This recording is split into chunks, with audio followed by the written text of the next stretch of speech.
He says the N-word in The Jerk. But it works, though. It makes sense within the story, but like he says it. That's Steve Martin? Is it? Steve Martin. Now I have to watch that. He starts out as a poor black man. Oh, God. I don't know how you can say that this makes sense. You can see The Jerk. It makes sense. But it makes sense. I'm like, because Steve Martin is a comic genius. Yeah? Yeah. Okay. It works. Hello, my name is Lee H. Tillman. I'm Andrea Menchaca. And this is Anxiety Twins. This is a podcast where two married comedians talk about random things that go on in our lives. And today, you had something big happen. You just came from being interviewed on the television. Yeah. Yeah. I was up at 6 a.m. It was crazy. Yeah. Before you even. Yeah, that's surprising. I'm still wearing my television outfit. So if you watch her and be like, does she always wear that? Yes. You're wearing that all the time? I just saw you on TV. You're still wearing it. Also, we're in my room today. Yeah, we're doing my room / office with all my things in it. My Speaking American notes. Yeah, all her notes from all your shows. This is going to be like Mike Birbiglia's Working It Out. We're going to go through all her shows. Well, I just ordered this thing, which is like a magnetic thing that's glued to the wall. Mm-hmm. But before I got that, I just had Post-its all on the wall, and it looked like a crazy person lived here. And they were on the floor because I sleep on the floor, so they were like close to the floor. It just looked like I just get up at 3 a.m. and I'm scribble, paste it to the wall, count the days. Like I'm locked in here. So this this looks a little bit better. Like it's not that crazy. Very nice. So how was the interview? It was very conversational. I think it went well. It was weird to see the cameras don't have people. I think that was the weirdest thing to me. Like the cameras. It's a robot? It's a robot? They move themselves. Huh. And they don't move a lot. Like the camera will move from like looking at this to like looking over here. Like it's not a huge difference. But there isn't a person behind the camera anymore. And I assumed they were somewhere in a room that I couldn't see them. Or maybe it's just AI just controlling it now. Maybe they took over another job. I mean, I'm sure there's at least one person in charge of all the things in production. But in the studio, there was only one lady that was doing the weather. And then across from her, there was a different guy who, as far as I could tell, was also doing the weather. But I think it was 2 channels. I think dueling weather. It's Republican weather. Yeah. Democrat weather. She's like, it's really not going well. Everything is separated. Global warming is upon us. And the guy was like, happy spring, everybody. How was your St. Patrick's Day? But I think it is 2 different programs or 3 different programs, but they share a studio, so the cameras just kind of like move around. Because the guy that let me in was like, I'm actually working on a different program, and I was like, I don't see. I mean, there could be a different studio I didn't know about, but so they let me into the studio like 10 minutes before it was my turn. So that was like a good call on their part, because I really just needed to like be in that room for a little bit and be like, this is odd, and then I was able to talk. Have you seen it? No, I haven't. I should have sent you the link. Yeah, I haven't seen it. We'll just play a clip after this. You're wearing the same thing. Anything else about the it was good. I mean, I don't know. Hopefully I sold it enough. I do. The whole point of it was that I need Milagro Theater to be sold for my special, like sold out, so that it feels like a full room. Yeah. Otherwise, the recording wouldn't come through that nicely if it's like not enough laughter. Have you looked and seen like ticket sales? I had to ask. They said that they sold 40 so far, which is not bad.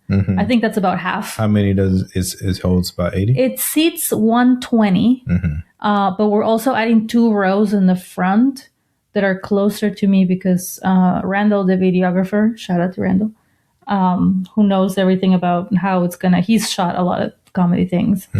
Said that it would be nice. Also, he's blocking a few seats in the middle for his cameras, and then he was saying, like, if you put 2 more rows in the front closer to you, the backs of their heads would be in the video, so it looks more like you can tell there's people there, even though you can hear them. Let's also at least see some. So 123 minus 5 plus 28. That's how many people. What time will the train get there? I don't know. You lost me. I don't know. So I don't know. I'm famously bad at math. Yeah, famously.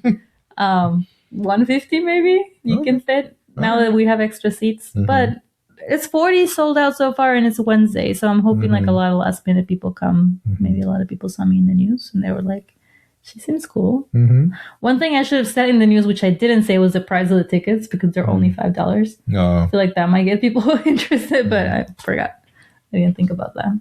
Yeah. I mean, I don't know. I don't think that would keep people away. Like, I don't think people would be like, oh, they're probably $50. I'm not going to buy them. I think they're, yeah. I don't think it's not a big deal, but I should have said be it. all right. And then now, I literally just an hour ago turned on the TV to I just got an antenna and connected the TV to like the regular free channels just because I was like, we don't watch the local news. I don't know where that is. I mean, that's why I haven't seen it. I mean, they have a link. It all goes on their website immediately as well, but we can talk about that. I got a new TV. Okay. There's this new movement on social media to get off social media. It's really interesting. All of the millennials, especially like analog is really in right now with Gen Z and millennial moms, I feel like. So there's like all my feed is just people being like, my kid only has access to VHS, or like we're discovering cassettes again after like it's worked. They were roping me in. Also, like when we moved, we left our TV over there, and I was looking into like what other TV to get, but I also didn't want to fall into all of the new TVs are smart TVs, and I don't want to. Like the prices of the TV is not even the TV, the hardware is like they're cheaper now because they know that you're trapped into like all of the apps that you have to have and the memberships to be able to. Otherwise, it's just a flat screen trash. Like this doesn't have a purpose. So I was looking for one that has like all the other capabilities to connect the DVD player, and like you can also make it smart if you get the. You're looking Roku. for a TV equivalent of a flip phone. Yes, and I'm also looking for a flip phone, which we can talk about later. So I was looking, I went to Best Buy, and the guy told me, no, every single TV here is smart. But he said, you should check Walmart, which is like next door. So I was like, okay. I went down to Walmart, and the guy that worked there told me the exact same thing. I told you the guy that works at Walmart was like acting like he worked at Best Buy, but I was like, there's no one here. Maybe he applied at Best Buy and didn't get in. Yeah, and they were like, try Walmart. They always tell people he tried to get into the Ivy Leagues. And Best Buy just hates Walmart. They're like, just go look over there. Just get out of my way. You got to go to a state school. Go to a state school. Well, he looked at me like I was crazy. He was like, no, none of our TV. Like, we may be Walmart, but we're up to snuff with the latest. And then I looked on Facebook Marketplace, and I was going to buy a TV from 2 different people, and one of them sold before I was able to get it. And then the other person was like, oh, actually, I just plugged it in and it doesn't work because I hadn't like plugged it into a while. And I was like, okay. So then after I went to Best Buy and I went to Walmart the same day, which was a lot of things for me, I went to Goodwill. And you know how you don't know because you don't go to Goodwill because it's too bougie. And on the corner of Goodwill, you just found the TV on the street. Yes. That's what I'm assuming. Oh my God. Is the next part of the story. I hadn't told you that. It was just there on the street. I hijacked the person who was about to donate. I was like, give it to me. No, like Goodwill has these things, the strip of plugs so that you can try the electronics. And at first I was very like dainty, like, let me just see if this TV, like, I mean, let's just try. Wouldn't it be crazy if it worked? And then it occurred to me, how am I supposed to know if it, like, sure, it turns on. It says on, no device, no connection or whatever, like it says something. So then I plugged the TV to DVD player that they had there. And then I went down to the DVD section and I borrowed a TV. I mean, a DVD. And so as one does. So this is like, I just woke up, I jumped out of bed, I look insane, and then I'm at Goodwill, just like plugging things and pushing buttons, and then like there's a cable individually sold in a bag, and I just opened it and I used it to plug it all together because the TV and the DVD player didn't have the HDMI cable, so you had to buy that separately. But I also had to try it. So I'm just like crouching, connecting things. I look all crazy. And then an old Japanese man comes by and he's like, "You gonna buy that?" And I was like, "I think so." And he's like, "Nice." I was like, "Thank you." I haven't bought it yet. He was just really impressed with my ability to plug things in. Yeah. So then I left Goodwill with a DVD player, a TV, and a bunch of DVDs. And now my plan is to show Isabel, take her, a little 8-year-old, in case for people who are new here, take her to, I don't know, wherever they sell DVDs and let her pick out DVDs. And I think that would be fun for her because she never uses real media. So, but she doesn't like picking out things. She takes a very long time to pick things out. Well, if we ever have like a full 6 hours, like a full 6-hour window, just be like, what do we do today? Oh, I know. And there's like, Portland is about the analog life. So there's a bunch of places that have like old video games and old DVDs and stuff. And then whenever her friends come over for a sleepover, they're like, let's watch Little Shop of Horrors. Let's watch Grease. And I'm like, why are all of these movies like because their parents are just like you. Their parents are just like me. They just show them old stuff. You want to talk about your special? It's Saturday. You feeling? How you feeling? Feeling good about it? I like to talk about my feelings, Lee. Well, what? How? Give me a statement, then. I'm stressed. I told you yesterday. We did mics yesterday. Well, we did a mic. I did two. You did one. Because I really need to focus and remember everything that I've written in the past 5 years. My brain's like, what about we write new stuff? Wouldn't that be fun if we like start doing new things and just like forget all the old stuff? And I'm like, not yet. It's 3 days. In 3 days, you can start doing that. My brain's like, I don't feel like we should just do it now. I feel like it'd be fun to just like trash it all. So that's why I have all these post-its, because I'm so stressed that I'm going to forget all of it. And even yesterday while we were at Helium, I was like, there's this joke that I used to do that I haven't done in a long time. And now I can't remember. I'm sure it'll come to me again, but it's not one of these. I don't think so. No. Huh. Well, yeah, it'll come to you, or you won't need it. I'll add the one about put on the next special. The new joke, the culture joke. I'll probably add because I do like it, and I feel like it fits in with like whenever I talk about parenting. Oh, when you were talking about the DVDs that you bought, one of the DVDs you bought was "Bringing Down the House." Isn't that what it's called? Bringing Down the House. Queen Latifah, Steve Martin, Eugene Levy. I'd never seen it, and you just bought it because it was there at Goodwill, and you're like, heck yeah, let's. You saw Queen Latifah. I was like, Steve Martin and Queen Latifah, and I had never seen it. Sure. Have you ever heard of it? No. Huh. I had no idea. And what do you think of Bringing Down the House? I was confused. At first, I was like, are they supposed to fall in love? Because that feels wrong. I was like, I don't like them as a couple. Not just for many reasons. Because you're racist and you don't want to see because I was people. like, it's just not. That's just not right. I mean, it was definitely of its time. It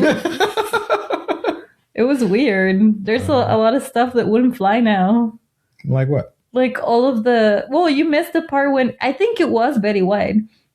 Betty White, who is the nosy neighbor, comes out and she's like, I think I heard Negro, like that's a language. And Steve Martin is like, no Negro here. Like he just says that. And I'm like, I just feel so weird. Well, have you seen? And he's like tackling her so she stops. Have you seen talking. The Jerk? He says the N-word in The Jerk. But it works though. It makes sense within the story, but like he says it. That's Steve Martin? Is it? Steve Martin. Now I have to watch that. Now you need to watch it. He starts out the movie. Luckily, everything that I haven't seen in the past 20 years is on DVD. So he starts out as a poor black man. Oh God. I don't know how you can say that this makes sense. You can see The Jerk. It makes sense. But it makes sense. I'm like, because Steve Martin is a comic genius. Yeah? Yeah. Okay. It works. But what did you think of the movie overall? Overall, you want to give it some stars yet, or you want to give some more Okay, review? let's give it some stars. 2.5. I give it 3. Yeah, yeah, it was pretty similar. You know what? It was better than it needed to be. It was one of those movies where It was pretty much paint by numbers. Yeah. Everyone was a stereotype. Yeah. But also everyone in the movie is like really good at what they do. Yeah, it has a good cast. That's it has a really that's great what you were cast. saying, that like the had budget was more than the script budget, because it was a terrible script. It doesn't make any sense. It's The Sound of Music. It's The Nanny. I can see that. It's like the same plot of like dad lets random woman into his life and then they become like family. Yeah. Although most of the times they become a couple. In this instance, it didn't happen, which I appreciate. But yeah, it's like, that's what you're saying. It's a paint by numbers. Like, it's a story that's been done and it's redundant, really. But it's a good cast, and it does feel like from there they saw him in that and they were like, Father of the Bride, that he could do that because he already played. Is that so? That's before Father of the Bride? I feel like Father of the Bride was after. Yeah. I don't really know the timeline of the Father of the Bride. I feel like Father of the Bride was 90s, but maybe I'm wrong. Honestly, there were two scenes that could have been totally awful, but they weren't. I would say the fight scene was really cool. When Queen Latifah is fighting the other woman with the Taibo stuff, most movies wouldn't put that in there. They would just have like, maybe she'd like yell at her or something like that. But like there's an actual... goes nowhere. Like, there's no real reason. Nothing for the plot. But it's just I don't know. They just wanted to put it in there, and they actually really did a fight scene, and they didn't have to. And you think Queen Latifah did all her own stunts? She has become like an action. She's in The Equalizer, which is a lot of action. Now so maybe I can't think. I feel like there's other movies that she's done that had like a lot of like physical stuff that she's done. But there was that. But I also think, and you may disagree with me this, but I think that the dance scene was better than it needed to be.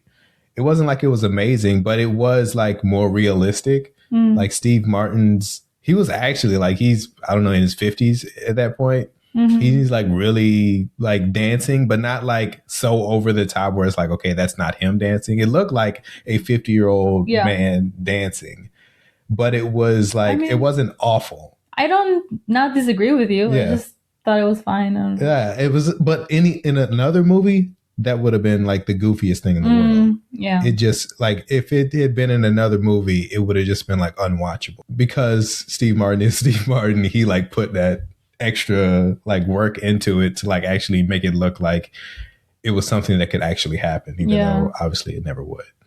All of the lingo felt unnecessary to me. Like, that was an ongoing joke that I was like, okay, we get it. She talks different. Yeah, well, the Queen Latifah lingo stuff, it felt, it was a little sad. I'm just like, you're Queen Latifah. Like, that's what I was gonna say. Like, come on. But she was already Queen Latifah at the you time. didn't have to, like, you don't need to do this. It just felt a little degrading. Yeah. I was just like, but I don't know. I mean, whatever. Like, the movie tries to make a case that like, I can talk however I want to talk. It doesn't make me less or more, but that's not how it comes off. Yeah, but the language that she's using is like, so it sounds like a white man wrote it. Yeah, and then he's always telling her that she's not speaking English. Like, at least 3 times, he's like, maybe if you learn some English, like it's just too much. Every person was written as a stereotype. It was so weird. So we just randomly started watching a DVD movie that I bought that day in the middle of the day. Yeah. And I didn't realize that you said you were going to watch The Lion King. Well, I put in the DVD and there was a lot of previews, which I forgot about previews. And a lot of them were like, The Lion King 1 and 2 just kept going forever. And I was like, I guess I'm watching this now. Oh, you didn't. So you put it in and you didn't know? No, I knew what movie it was, but it's just like the previews were so long. Oh. I was cooking. I was just mostly putting DVDs in to see that they worked and try to figure out like what's going on before I introduce Isabel to all the stuff I just got. Yeah. When she gets back, she'll get back on Monday for spring break, and I'm gonna be like, it's TV time all week. This is all we're doing. Yeah. I think it's more of a rental than a buy. I think you're gonna regret buying it. I can't imagine watching that.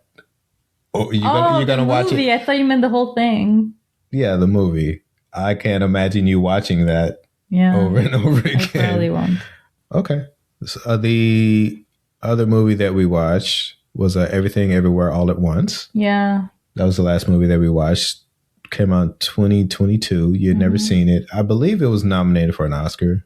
I believe it was one that I don't remember if it won that year or not. But what do you think of Everything Everywhere All at Once? I liked it. Yeah. Everybody's been saying it's good for a year, and it finally came around to watching it. Well, for about 4 years. I mean, there was parts that was like, it's too much, but it's silly. It's mine. What do you mean?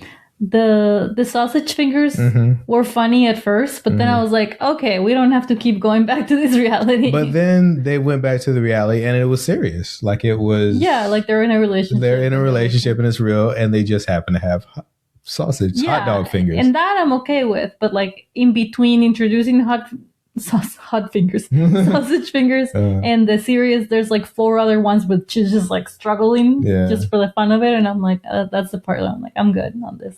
Nah, well, you're just not fun and whimsical. Yeah, I guess. I thought they did a really good job of blending the two realities, or the many realities, but like the actual reality that we're all living in and all the other ones. Like they did a real good job of like blending the two to where it still made sense. Like no matter what they were saying in the other reality, it still made sense in this reality. And when I rewatched it, I realized like how good a job they did at doing that. Yeah, that sounds complicated. Because a lot is going on in this movie, and the fact that you can tie everything together and still make it make sense, even though there's these multiple realities that don't really make sense. But somehow, when someone says something in one reality, it makes sense in the other reality, and that's My favorite part is when she realizes how cool her life would have been if she didn't marry the guy. And she just tells him to his face. She's like, no, in this world, I don't marry you. And he's like, okay. And it's great. I'm doing amazing. I really like that because, you know, like when I did the Telltale show where I did a story about ghosts and like my interpretation of, or like the theme was ghosts, and I did a story, storytelling show. My interpretation of ghosts was like what happens when you don't make this life decision and instead you make this other life decision, and then the possibility of the original, it just like lingers over you like a ghost. That's like something I think about a lot. So like all of those like worlds were a cool way to explain that. So great movie. Yeah. And you finally got to see it. Good thing. I really think we should tell the internet right now, in March 2026, that Everything Everywhere All at Once, it's really good and you should watch it. Yeah, you should watch it. I'm sure you haven't. Hardly anyone has. Well, how many stars? 5. 5? 5 stars. I give it 5. I'm not even going to remove any stars because of the excess of... I don't think it wasn't that excessive. Hot dog fingers. It wasn't that excessive. I call them sausage finger, hot fingers, everything. Everything but what it's actually called. You give it 5 stars too? Yeah, I give it 5 stars. Michelle Yeoh, it's really great. It's cool to see her in anything. She's by far the most famous person in Wicked, even if people may not believe that, but she's been famous in China for decades and decades, so it's really cool. It's interesting how that's been working. Like some people who have been famous in Mexico for a long time are now breaking through in the United States, and it's weird how like they're older people and the same as her, because that's what happens if you spend years trying to get to the point where you're like actually known. But that it's been working out that way rather than people from Mexico or like from other countries who are famous only here but not there, which could also happen, but it just hasn't. Another thing that happened movie related is the Oscars, which we haven't watched yet. Yeah. But I did get around. I watched the red carpet with Isabel. I did get around to watching all 10 movies. I hadn't seen Sentimental Value. That's the only one I hadn't seen. So I watched it like the day after the Oscars. I think it won for Best Foreign Film. The other movie Sentimental Value sounds like onomatopoeia, like it's just one word. Yeah, that too. I had like a week left, so it's like I want to watch everything, and there were 2 of them that I hadn't watched, but I could only watch one of them because we were busy that week. Was the other one was The Secret Agent, which I don't believe won anything. I actually listed the 10 movies, favorites to least favorite. Okay. So least favorite, Frankenstein. Yeah. How did you feel about Frankenstein? You liked Frankenstein, right? I liked it, but it wasn't like amazing either. Like, I don't know that it would make. Yeah. I think that like the Frankenstein, the scientist, his story was better than the monster. I thought the monster story would be better, but it wasn't. So like it was really uneven for me, and it kind of dragged at the end, so I didn't like it. Yeah, they were not able to put themselves in the monster's shoes very well. Yeah. F1, you didn't watch that. I watched that. It was... I feel like I didn't watch F1, but it should be lower than Frankenstein.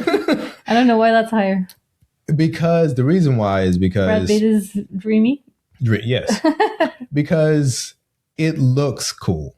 Yeah, okay. It looks cool. It's entertaining. Looks cool too, but I like vintage stuff. It gets a little, it drags. It drags. For me anyway, Frankenstein drags a lot. For me, I'm like, how are all these aqueducts working? I would like more on that. Yeah. F1 is always entertaining, but it's so paint by numbers. Like there's no plot. Like you know exactly what's going to happen, and whatever you think is going to happen happens. Yeah. But that's what people what they want. Yeah, I guess. But but it looks really cool because it's race car driving, and what they're doing like with the technology and stuff is really amazing. So right, that's like the only reason to make a movie like that again. Like I'm sure it already exists, but it's not as good. Yeah, it's only because you're putting the cameras on the cars and all the things that you couldn't do like 20 years ago you can do now, and it's I'm just picturing like the old version of it is just the guy in the stands like woo. And the new version is in the car like completely different. Yeah, so that's pretty much the only thing. You sure like a fly going Sentimental Value is the next one. I thought it was good, but not great. There were parts of it's basically like the story of a guy who is a famous director, and he's really successful, and his daughter is an actress, and they're estranged because he can't communicate with her. He doesn't know how to communicate. So it's like Kelly. Yeah. All over again. Yeah, it is that, but it's better than that. And the thing that bothers me the most about it is that at the end, basically the way they communicate with each other is making a movie. I'm like, well, that's not, you need to talk to your daughter. Like, that's not good enough. Yeah. Like, yeah. But it's a movie. Yeah. But like they, that's how they reconcile their differences. Is like they made a movie together. But I'm like, well, in real life, you need to actually talk to your daughter. Like, you didn't solve anything. Like, nothing got better. Next one up is sentimental. It's not sentimental. Secret Agent is number 7. The Secret Agent, really great movie. You don't really know what kind of movie it is until like an hour in. And then by the time you get in, you're kind of like settling, you kind of figure out like what's happening and what kind of movie it is, because you may think, because it's called The Secret Agent, you may think it's more of like a spy movie or something like that. So it's basically just a person surviving through a fascist regime and all the things that you need to do. And you don't kind of get that until like you get to the end. And it was one of the rare movies where as soon as I finished watching it, I wanted to watch it again, because I was like, okay, now I feel like I understand how to watch the movie. But I thought it was really good. Was there Portuguese, or was it one? It was in Portuguese. Like, yeah, I don't like it when they're like, we were in Brazil, but also we all speak English somehow. It's in Portuguese. How do you feel about, and maybe I've asked you this before, but like movies that have subtitles? I don't mind them, but because I speak both English and Spanish, it doesn't happen that much for me. So I'm a little bit lazier, I feel like. But like, what if you're watching something in Portuguese? Yeah, that's fine. But like, what I mean is like, not necessarily a movie that's in a language that you don't speak and you have to read all. It's like some people are like, no, I don't want to do that. Or they don't want to watch a movie like that. I feel like if it's German, it's close enough to English that I don't have to read all of it. Like German is close enough to English. French, Italian, and Portuguese are pretty similar to Spanish. So like you kind of can like read and then also just kind of get like I'm not like reading. But what if it's in but like if it's like Korean or Mandarin or something, then I'm like, okay, this is the reason I avoided Everything Everywhere All at Once for so long. I thought it was going to be like 2 hours of just different languages that I don't know. But if it's like Portuguese, I have less apprehension, I guess, because I'm like, it's fine. But yeah, it was a good movie, but it's the reason why it's number 7 and not higher because the other movies that I'm talking about, I just had more fun watching them. Begonia. But the fascist regime. Yeah, the fascist. Yeah, that's not a fun movie to watch. That's weird. But there is there's a leg that jumps around in the movie. Which movie? In the movie I was just talking about, The Secret Agent. Oh, really? Yeah. What? I guess I'll have to watch it now. There's just a disembodied leg. Yeah, there's a disembodied leg that, just running around. Just hops around a little bit. I guess hopping, yeah. Yeah, so that's okay. So that's one of the plots in the movie. Famously fascist. Yeah, but the first thing they do is animate disembodied legs. I think they were using it as a metaphor because they couldn't talk about what they really wanted to talk about. So in the newspaper, they actually did this, and apparently in Brazil, this has happened in the 70s. They would talk about, they would try to talk around it so they could still talk about this fascist regime that's doing things. They were like going around beating up like gay people, like at parks and stuff like that. Yeah. But they talked about this disembodied leg that was also kind of associated with it. It's kind of hard to explain if you haven't seen it, but it's kind of like tangential to that story. So every time they talked about that, the people of Brazil knew what they were talking about. When you read that in the newspaper, you're like, oh, they're beating up gay people again. But the newspapers can't say that because they would crack down on it. He used that to kind of like talk about that. Did The Secret Agent win any Oscars? I don't think it won anything, believe. Well, like it got nominated for a few things. I don't think it did. It's like the perfect time to put out that movie. Yeah.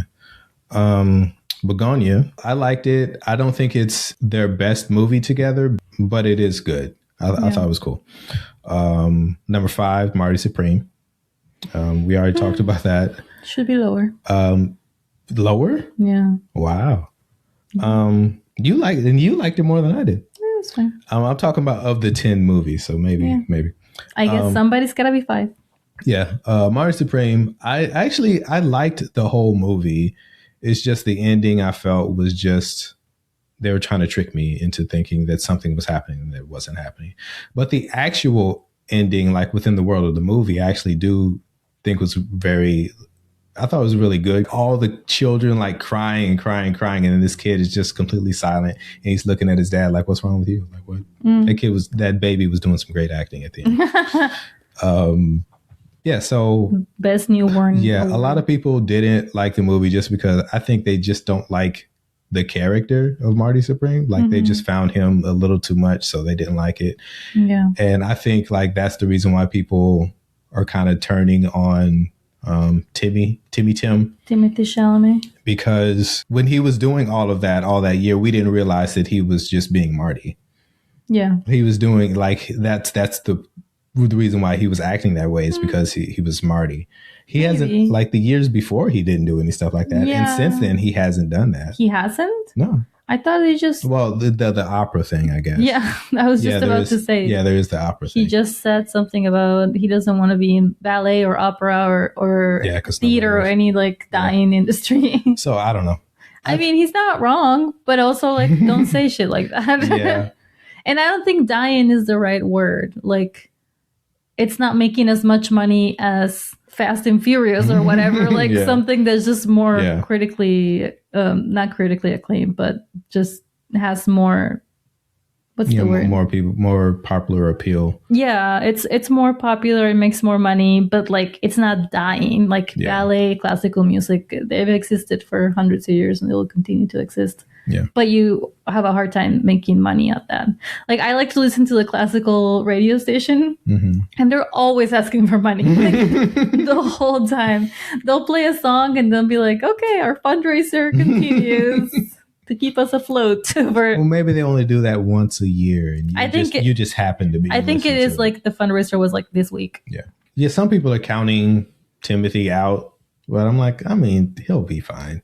I think I don't think there's. What do you think? Think it'll be all right? You think? I don't know. Because Dune 3 is coming out the end of this year. Yeah, he's in it. Boy, is he. Boy. And that's a totally different kind of movie. Yeah. I don't know. I mean, he's very annoying, but he's also a man. He could probably just pivot. I don't know. But was he, before Marty Supreme, people loved him. Yeah? People loved him. I mean, but for what? For all of the movies that he's been acting. For Dune, for like lower movies like that. Yeah. And then Dune is not a small movie. It's not a small movie, but it's not like a really artistic role. Yeah. Like it's Marvel. Call Me By. No. No, it's Star Wars universe. No. It's not? No. It's just its own thing? Yeah, it's its own thing. I mean, it's a movie. It's based on a book. Dune feels like it's part of a Marvel or Star Wars universe. Dune's based on a book, but it's not. It has nothing to do with that. Actually, I believe it predates Star Wars. I believe. And then he came out and he won an award, and immediately everybody was like, "He's being a little douchey there." Yeah. I don't know. I think it'll be fine. Okay. Next one is number 4, Train Dreams. I saw this. This is a Netflix movie, but I got to see it in the theater, which I think maybe that's the one why I liked it so much, because I do think it is like this really big, beautiful movie. It's also it's beautiful bill, big, beautiful, like a bill. It's a quiet movie, but it's also like really it's an outdoor. It's filmed in the Pacific Northwest, so it's like outside with trees, and it's a really beautiful movie. I didn't cry, but I could definitely see people weeping. Well, I wasn't there, so I can't testify. So it was I don't know. I just think it's a beautiful movie. Speaking of crying in a theater, Hamnet is the next one. Yep. Is that one? Hamnet is 3. Oh. Some people said it was kind of slow in the middle, but like the Shakespeare scenes from the end on, I thought it was brilliant. Yeah. So it's number 3. Number 2, a little controversial, Sinners. Why is that controversial? Because it's not number 1. Oh, okay. It's a bummer that it is a vampire movie, but the vampires were probably the least interesting thing about it. Why is that a bummer? Because it's a vampire movie. The vampires should be the most interesting thing. You would think so. Yeah. But if it had just been a movie about the twins, I would have loved it just as much. Yeah. The story kind of breaks down as soon as the vampires get into the barn, once they get into a fight, because there's 100 vampires outside with superhuman strength, and there's 5 people inside, and how is that even a fight when the head vampire dies? Spoiler alert if you haven't seen it. I was kind of like, well, that's exactly what I thought was going to happen. And then at the end, when they're back like decades later and they're talking to Preacher Boy and all this stuff, and that kind of like sold it for me. And I was like, okay, well, I love this movie again. Anything to say about Sinners? Yeah, I like that. And that second ending too, where they're all just like existing in the world. And I think it's like, I think the second ending is commentary on like the trauma of Black people in America, because it's like, now we just all live here. It's like, and you just keep on tracking, like a bunch of people died, and the few, like the guy, the singer and the guy that's in the band, and he's just like an old man in a bar, like he has like a lot of stories, and it was traumatic and it was crazy, and the love of his life dies and everything. He's like, but I'm an artist now. And then my number 1, which actually did win the Best Picture, was One Battle After Another. Well, that's like your opinion, man. That's a different movie. Is it though? There's my robes hanging right there. I can put it on. You're gonna go put on your robe. Like this. Those first scenes with Perfidia. Yeah. Like that first, like maybe like what, 30 minutes? maybe 45. Like just those They're scenes. trying to establish how much of a badass she is. Yeah.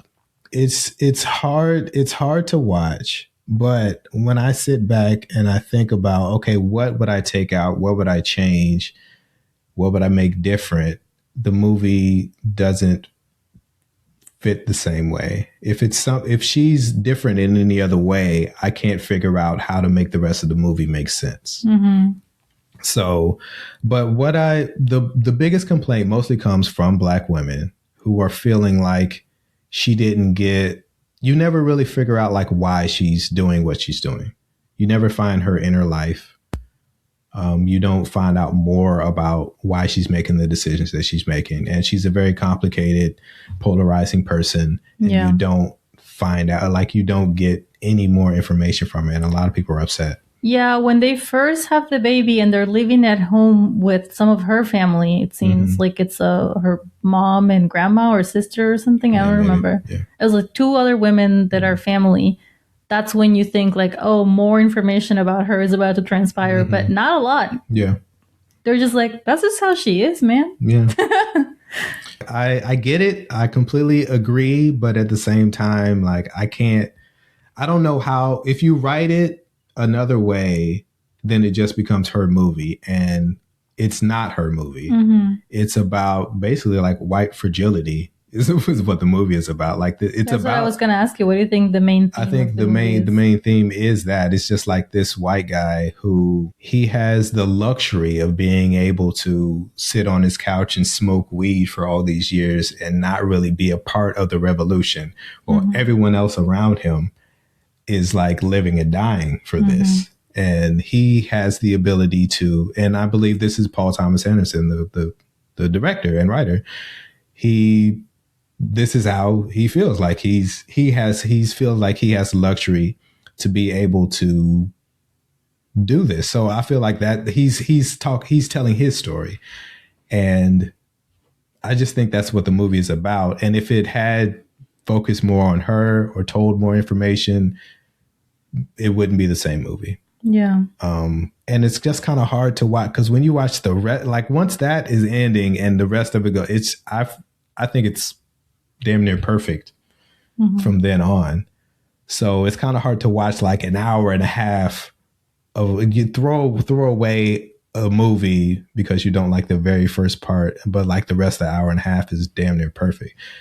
And I don't know. I feel conflicted about it, but I have to be honest. It is my favorite film, and I do think it's a great film. But so you're saying that the main character is the white fragility he's the vehicle to explain white fragility, but he's also, the movie wants you to be on his side. I don't know. I don't know if it's asking you to pick a side. I never felt that way. Like I was supposed to. Most of the time it follows him. Yeah, it follows him. It really seems like it wants you to see things from his perspective. And he, at the end, gets his daughter back, which is like the highest form of like, okay, you get what you want. Yeah, but it's also, I feel like, maybe he's the narrator, but he's also the unreliable narrator, because you're seeing how he's seeing. Like one of my favorite scenes is when he's with Benicio del Toro and he's walking through the house. That's one of my favorite scenes. It's like he's trying to get a charger. Like that's his main thing. I need to get a charger so I can call my daughter or whatever. But like he's introduced Benicio del Toro's character. He's introducing him to all these people. Like this is this person, this is this person. And when I'm watching it, I'm like, this guy, he doesn't know what's important. He doesn't know what he's stepping into. He doesn't understand what this world is. What he wants is just so small, so minuscule, when all this other thing is going on. And that's how I perceived it. Like, yes, he is the main character, but he's an unreliable main character. Like, I don't think, like, when I saw it, anyway, when I see it, I don't feel like necessarily sympathy for him or anything like that. Maybe some people do, and I don't think that's the correct way to look at it. But when I look at it, I see it as a guy who is lost, and he doesn't really understand but he's trying to navigate, trying to navigate all of this the best he can with what he knows, and which is not much. People complain that we don't know enough about the motivations of the mom, Perfilia, her character. I mean, at least we know what she wants. From the beginning, we see that he's kind of like the little errand boy for the movement. And we don't know like what else is going on with him in his life. Like, how did he end up here? And for some reason, he's in this, but you can tell it's not that important to him by the fact that he like drops it as soon as he needs to because he has a kid, which like fair reasoning. But also the kid also is another thing that just got dropped into his lap. And so he was like, I guess I'm parenting now, which like somewhat admirable because he could have just not done that. But he's just like fixing the problem in front of him as he goes. And that's like the entire one battle after another. It's like him being like, now this is a problem. Now this is a problem. Like as it comes up, but no actual like vision for more than that. Like he gets his daughter back and then what? Like he just goes back to being in the bunker of his house or whatever. Like he doesn't really have any goals. Whereas like for her, at least you're like, she really likes to be part of the movement. She really is like, this is her identity. And it really fucks with her to have motherhood stand in her way of being able to just like do whatever the fuck she wants to do. And maybe it's not for like the right reasons. She just likes bombing and being in the middle of like the war zone that they created. Like it's not real, but the movement needs those kinds of people because pacifists are not going to make anything happen. So it's like you kind of understand a little bit more. I think you understand more about her than you do about him. And I don't know if it's like that we're on his side, but at the end of the day, all of this like people of color come to his rescue. So we are kind of like supposed to, like you're saying, like you bring him into this building full of like people who are in hiding. And he's putting all the people in danger now. And the sensei is doing it too, but that's because he wants to help everybody. Like his motivation is just like to help everybody. I don't know. There's like different ways to look at it again, I guess. And I thought when you said white fragility, I thought you were going to talk about the actual biological dad, which that's like the obvious white fragility. That's like, that doesn't even need to be said. It was very clear. And Sean Penn, he won supporting actor for that, I believe. I saw that he didn't go to any of the awards because he's in he did Ukraine in the war zone. But he didn't go to the Oscars, but he went to the other ones that he was nominated for, like all the other award shows. Oh, okay. But he didn't go to the Oscars for. Maybe they meant a different season, not this. Yeah, maybe. That's my number one. Yeah. There was one other movie this year that I think should have been, like, you could take out F1 and put in Weapons. I think Weapons, if a race car movie can be nominated, I feel like a horror movie could be nominated. Yeah, it was Weapons. So I feel like Weapons wasn't nominated. It wasn't nominated for Best Picture. I don't know if it was nominated for anything. K-pop Demon Hunters won Best Animated. Yep. So that concludes the endless cycle of K-pop Demon Hunters. I hope. Can we be done with this? No, there'll be so you're over K-pop Demon Hunters. Oh my god! How many times have you seen it? At least 10. Yeah. I like that it won. I think it's a good movie. Yeah. Genuinely a good movie. It is a good movie. But if you've had to watch it a dozen times, then yeah, absolutely. And like I get it. At school, they're always playing the music and just like it's everywhere. Yeah. Next Halloween, I think it's still going to be the most used costume. I feel like it's one of those movies, like even if I didn't have a kid, I would still watch it. I mean, everybody was talking about it, so you wouldn't want to feel left out, so you would watch it. Yeah. My name is Lee H. Tillman. I'm Andrea Menchaca. Thank you for listening to and watching Anxiety Twins. We will see you next time. Bye. Bye.